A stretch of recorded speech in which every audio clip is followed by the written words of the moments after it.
lot of things to do. There are lots of activities. Here in the Cathedral, for example, on Friday nights we have the Stations of the Cross. On Tuesday nights, in a couple of weeks, we're going to be having some Bible study with the rabbi. There's a small group meeting on Wednesday nights. And then every day we have Lenten meditations and we have Lent Madness to follow as well. And all of these things are active and they give us a sense that we are doing something to get a little bit closer to Jesus Christ. And we also like to give stuff up. People like to give up things for Lent.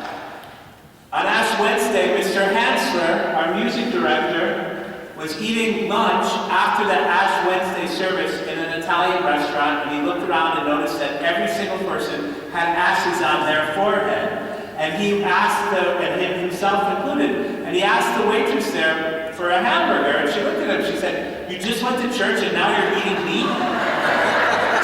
She meat shamed him.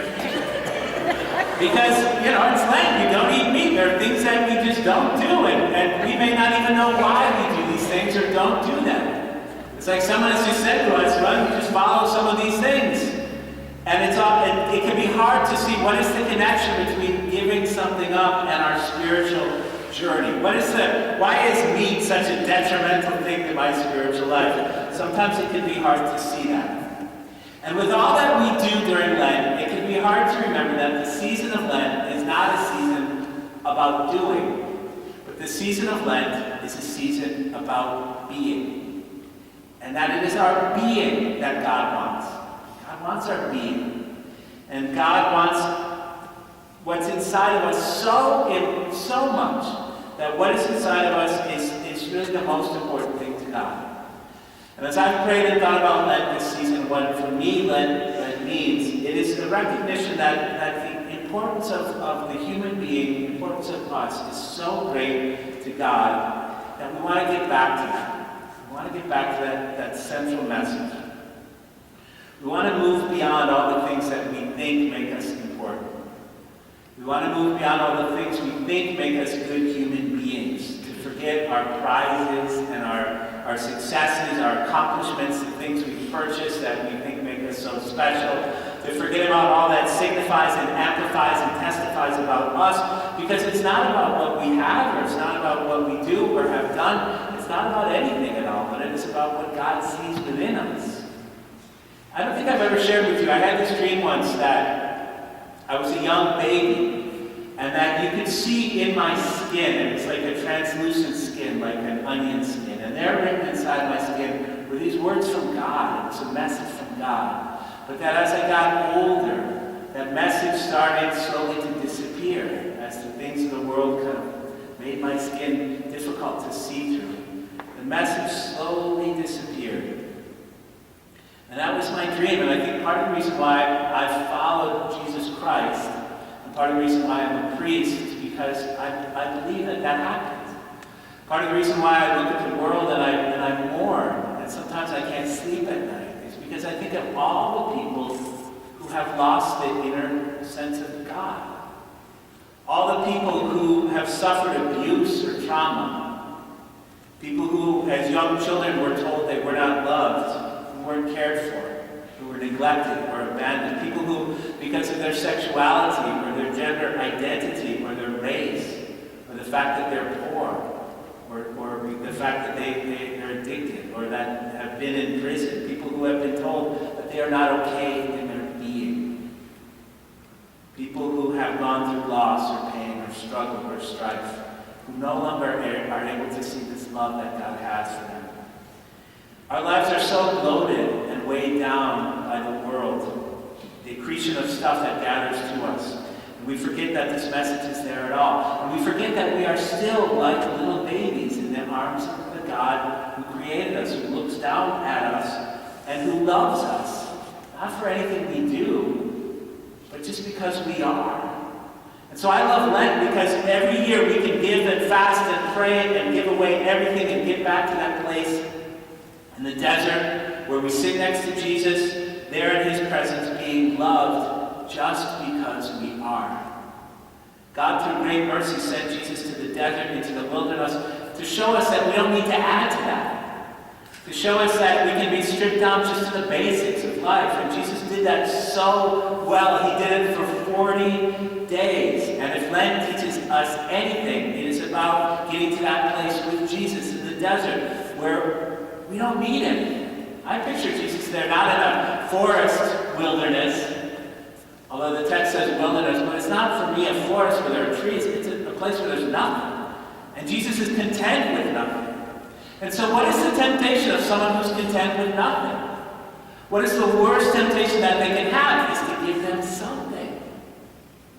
And so here comes the devil, and what does the devil want to do? The devil wants to give Jesus things. The devil says, here, take this bread. I know you need bread. And Jesus says, I don't need bread. I'm feasting on the Lord. And the devil says, here, take these kingdoms. And he shows him all the kingdoms of the world. And Jesus says, I don't need kingdoms. Why do I need kingdoms? I'm part of this heavenly kingdom. And Jesus says, here, take these angels. And he brings it to the highest pinnacle. And to throw him off, he says, the angels will guard him. And Jesus says, I don't need angels. God is guarding me. The center of his being is so clear. It's so much on his sleeve. He's so aware of his relationship with God as a beloved child of God that not bread or angels or kingdoms or anything else can make him better than who he is. He needs nothing at all. He doesn't need bread. He doesn't need angels. He doesn't need kingdoms. He doesn't need those things that you're tempted to buy at the supermarket when you're on your way out. And there's the candy and the magazines, the little fingernail clippers, the chapstick, all that stuff that we want, that the world wants us to need. When I'm sitting home at night and I'm watching TV, I see that nice tool set that's only $29.99, and I think I need that, or I need to have my house redone, refinished. I need one of those little robots that drives around and cleans the floor while I sleep. I need those things. Why do I need those things? What are those things to me? What is my soul? How is my soul magnified by the size of my television or a new phone? What do I need in anger, the resentment, the regret? Can I possibly find my purpose unless I go to Jesus? Unless I go to the desert and get back to what God wants of me? Those words that are written in my heart. Can I just be? I think sometimes we are afraid to just be. And we are afraid to let it all go because we believe and we fear that at our core there is a nothingness there. Or we fear that if we let it all go, we will find at our core that we are like rotten trees that have been dying from the inside. But that's not true. Because what we find at our core as we let go of all this and walk further into the wilderness with Jesus is we find grace and we find love. Because we find Jesus. Because he's there. Because it's Lent. Where else would he be? And Lent can be for us a chance to get back to that if we work it. To get back to that place and read those words. What do those words say inside your hearts? What do those words say? What is that message of God saying? Beyond, you are amazing. Just because you are.